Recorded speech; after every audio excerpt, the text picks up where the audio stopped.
आज परमानंद का विषय है, अधिक मास है, पुरुषोत्तम मास है। पुरुषोत्तम मास की बड़ी महिमा है, परंतु पुरुषोत्तम मास में स्नान की बड़ी महिमा है।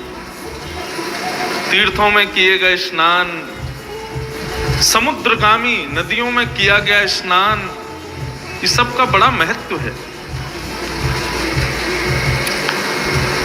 पुरुषोत्तम मास भगवान श्री कृष्ण का अति प्रिय मास है।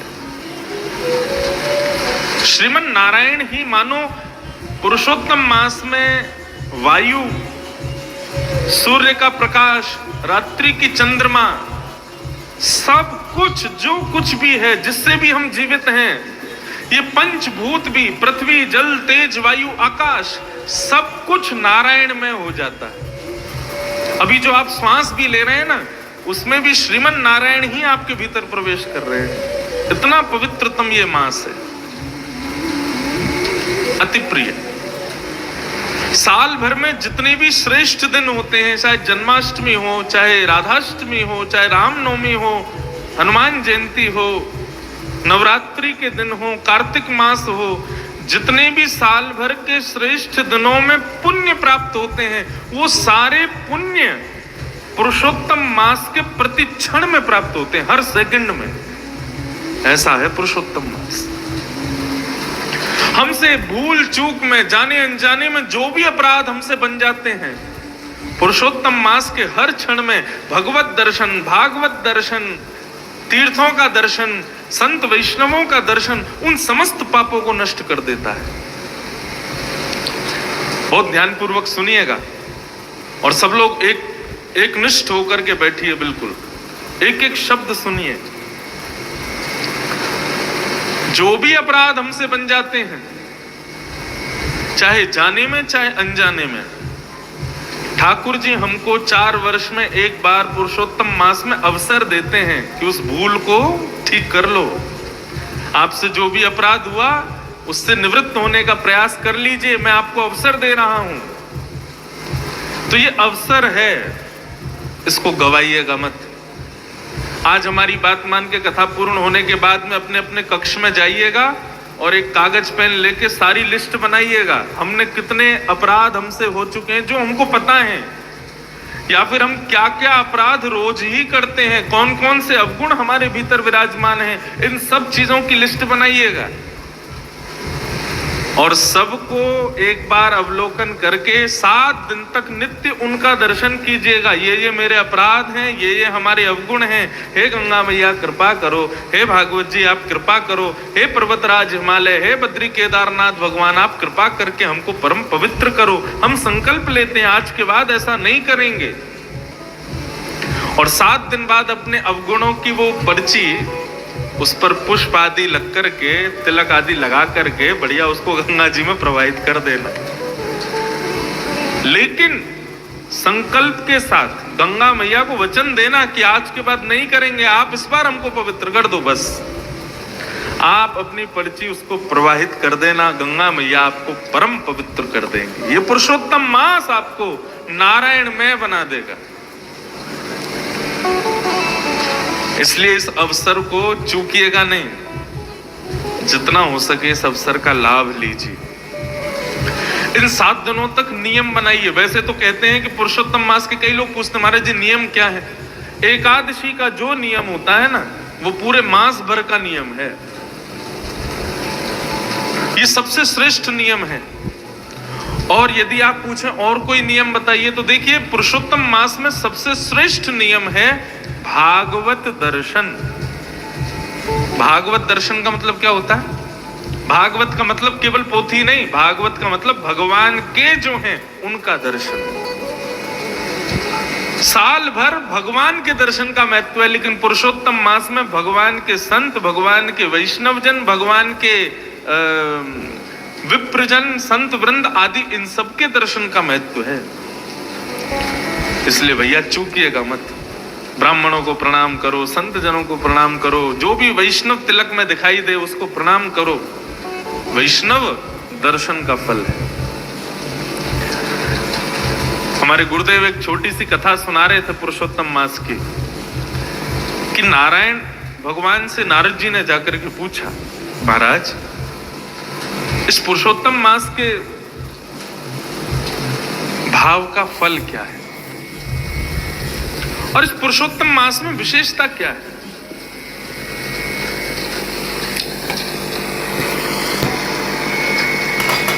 तब भगवान श्रीमन नारायण बोले, देखो अब हम तुमको बताएंगे तो तुमको शायद इतना समझ नहीं आए, तो एक प्रैक्टिकल करके बताते। नारद जी बोले, बताइए। बोले, नीचे अमुक नाम पर एक तालाब है, उस तालाब में एक मछली है, उस मछली से जाकर के पूछो पुरुषोत्तम मास का फल क्या है। नारद जी हंसने लगे, बोले मछली से जाकर के पूछूं मैं? भगवान बोले, हमारी आज्ञा है, इसको स्वीकार करो, जाओ तुरंत। नारद जी महाराज पृथ्वी पर जहां भगवान ने बताया तो वहां आए, तालाब में एक मछली थी। नारद जी ने जाके प्रणाम किया, जय हो मत्स्य देवता, भगवान की आज्ञा हुई है कि हम आपसे पूछें कि पुरुषोत्तम मास का फल क्या है, कृपा करके बताइए। बहुत सावधानी से सब लोग श्रवण करो।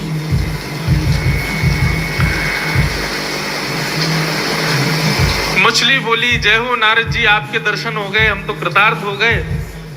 एक काम कीजिए, सामने एक गौशाला है, वहां पर एक गाय बछड़े को जन्म दे रही है, आप उस बछड़े से जाकर के पूछिए। और ऐसा कहकर के मछली ने अपने प्राण त्याग दिए। नारद जी बोले, ये क्या हुआ? भगवान ने तो आज्ञा दी थी कि ये बताएगी, लेकिन इसने तो प्राणी त्याग दिए। लेकिन कह के गई है कि उनसे पूछो, गैया बछड़े को जन्म दे रही है। नारद जी गए गौशाला में, जाके गैया को प्रणाम किया। बछड़े का जैसे ही जन्म हुआ, नारद जी ने प्रणाम किया, बोले भैया भगवत आज्ञा हुई है कि हम आपसे पूछें पुरुषोत्तम मास का फल क्या है।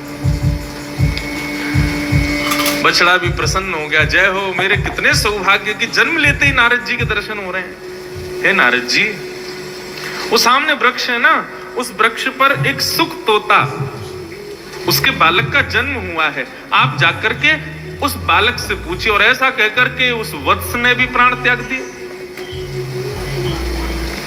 नारद जी बोले, ये हो क्या रहा है भैया? मैं जिससे पूछ रहा हूं वो प्राण त्याग देता है। नारद जी उस वृक्ष पर तोते के वत्स से बोले, भैया आपका भी जन्म हुआ। वो तोता प्रसन्न हो गया नारद जी को देख करके, बोले जय हो, आपके दर्शन हो गए नारद जी।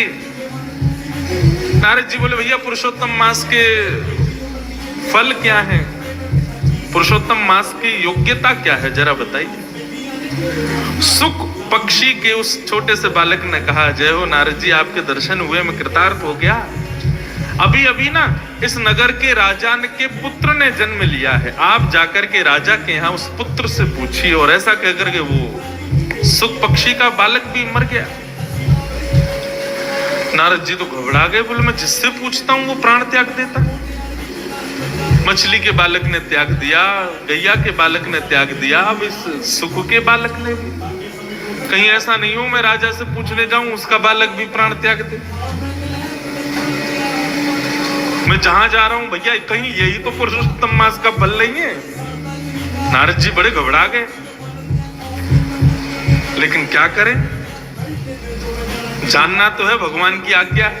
तो नारद जी पहुंचे और पहुंच करके राजा ने तो आनंद हो गया, अरे वाह वाह वाह, जय हो, मेरे घर बालक हुआ, संत नारद पधारे हैं, भगवत शिरोमणि पधारे हैं, दंडवत प्रणाम किया।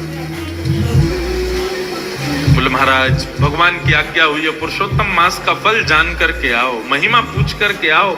जो भी बता रहे हैं सब प्राण त्याग रहे, अंततो गत्वा आपके पुत्र से पूछने के लिए कहा है। नन्ना सा राजा का पुत्र जैसे ही नारद जी की गोद में दिया तो भगवत आज्ञा से वो नन्ना सा बालक ही बोलने लगा। बोले जय हो नारद जी, आपको प्रणाम। बोले भैया प्राण मत त्यागना, पहले ये बताओ पुरुषोत्तम मास का फल क्या है। वो बालक आनंदित हो गया और आनंदित होकर के बोला, नारद जी मैं अपने प्रारब्धों से एक मछली बना था, लेकिन पुरुषोत्तम मास में आपका दर्शन करके मैं उस योनि से मुक्त हो गया। अपने प्रारब्ध के कारण एक वत्स बन करके आया, बछड़ा बन के आया। पुरुषोत्तम मास में आपके दर्शन से मैं उस योनि से भी मुक्त हो गया। फिर मैं एक सुख पक्षी बन करके आया, आपके दर्शन से उससे भी मुक्त हो गया। और इन समस्त प्रारब्धों से मुक्त होकर के अब मैं मानव ही नहीं, एक राजा के घर में जन्म लेकर के आया हूं। केवल एक संत के दर्शन से ये फल प्राप्त होता है पुरुषोत्तम मास। ये है भागवत दर्शन की महिमा। हे नारद जी, व्यक्ति अपने प्रारब्धों से 84 लाख योनियों में भटकता है, परंतु वो जितनी बार वैष्णव दर्शन पुरुषोत्तम मास में करता है, उतने ही उसके प्रारब्ध की योनियां जो हैं वो उनसे मुक्त होता चला जाता है। मतलब अब राह चलता जो भी तिलक लगाए सब वैष्णवी हैं। जिसके गले में कंठी माला दिखे समझो वैष्णवी है। गंगा में डुबकी भी लगा रहा है ना, वो भी वैष्णव है। सबको अपने नेत्रों से निहारते रहो, सबको प्रणाम करते रहो। जितने ज्यादा से ज्यादा लोग देख लोगे उतने ही आप अपने प्रारब्ध की योनियों से मुक्त होते चले जाओगे। ये है पुरुषोत्तम मास में केवल भगवत भक्तों के दर्शन की महिमा। सोचो, भगवत भक्त के दर्शन की महिमा इतनी है तो तीर्थ में जाने की महिमा कितनी होगी। उस तीर्थ में भी भगवत नदियों में स्नान करने की क्या महिमा होगी, और भगवत नदियों में भी सर्वश्रेष्ठ श्री गंगा में स्नान की क्या महिमा होगी। और उसमें भी आप कथा भी सुन रहे हो। अपने मुझे बताया गया था जब इस कथा के लिए बात करने आए थे इस कथा के आयोजक, तो बोले महाराज जी जितने भी वैष्णव आ रहे हैं सबकी सेवाएं साथ आ रही हैं, सब अपने ठाकुर जी को संग लेकर के आ रहे हैं। बताओ इससे बड़ी महिमा और क्या होगी। गंगा स्नान, भागवत की कथा श्रवण, तीर्थ दर्शन, वैष्णव दर्शन, भक्त दर्शन, भगवत सेवा, और आप जो प्रसाद भी पाओगे, भोजन भी करोगे, वो सामान्य अन्य आहार नहीं है, वो भी प्रसाद है। 24 घंटे में से कम नहीं तो 18-19 घंटे तो आप लोग केवल भगवत में ही रहने वाले हो। निश्चित ही इस पुरुषोत्तम मास में किए गए हमारे द्वारा कर्म जो हैं वो जीते जी। अच्छा, अब इसके पीछे एक बात और, महाराज जी हमारे पुरुषोत्तम मास में किए गए नियम का फल हमको क्या मांगना चाहिए? ठाकुर जी से क्या फल मांग रहे हैं? वैसे तो हम वृंदावन वाले हैं, वृंदावन वाले कछु फल ना मांगे ठाकुर जी से, वृंदावन वाले फल ना मांगे, वृंदावन वाले ठाकुर जी को मांगे। हे नाथ, हमारे सब कर्मों का फल ये मिल जाए कि श्याम सुंदर हमको प्राप्त हो जाए, ठाकुर जी हमको प्राप्त हो जाए। तो इस पुरुषोत्तम मास में आप जो भी कुछ करके जाएं, संकल्प लीजिएगा गंगा का जल लेकर के, हे गंगा मैया हमारे सब सत्कर्मों का फल हमको केवल ये दे दो कि श्री वृंदावन बिहारी लाल का मृत्यु से पहले प्रत्यक्ष दर्शन हो जाए, बस और कुछ नहीं चाहिए हमको। बस ये मांग करके जाइएगा। और भैया जितना हो सके दीन रहने का प्रयास करो। ये अवसर है, 1 महीने की एक प्रकार से जैसे लोग बीमार हो जाते हैं, मोटे हो जाते हैं, कोलेस्ट्रॉल बढ़ जाता है, शुगर बढ़ जाता है, तो अपनी थेरेपी के लिए पंचकर्म वगैरह करवाने जाते हैं, दक्षिण भारत में जाते हैं, हिमालय पे जाते हैं। तो ऐसे ही हमारे पाप, काम, क्रोध, लोभ, ईर्ष्या, द्वेष, अभिनिवेश, अहंता, ममता, ये जो भी हमारे भीतर है, ये सब रोग हमको लग गए हैं। तो ठाकुर जी ने 30 दिन के लिए पंचकर्मा कराने के लिए भेजा है। ये पुरुषोत्तम मास, अपने एक एक भाव को शुद्ध कर लीजिए, आनंदित हो जाइए। खूब प्रेम से सब लोग कथा श्रवण कीजिए।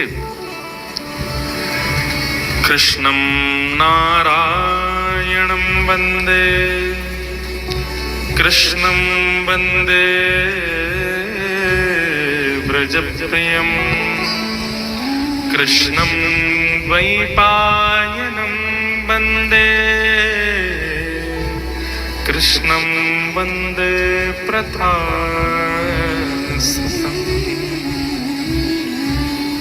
सच्चिदानंद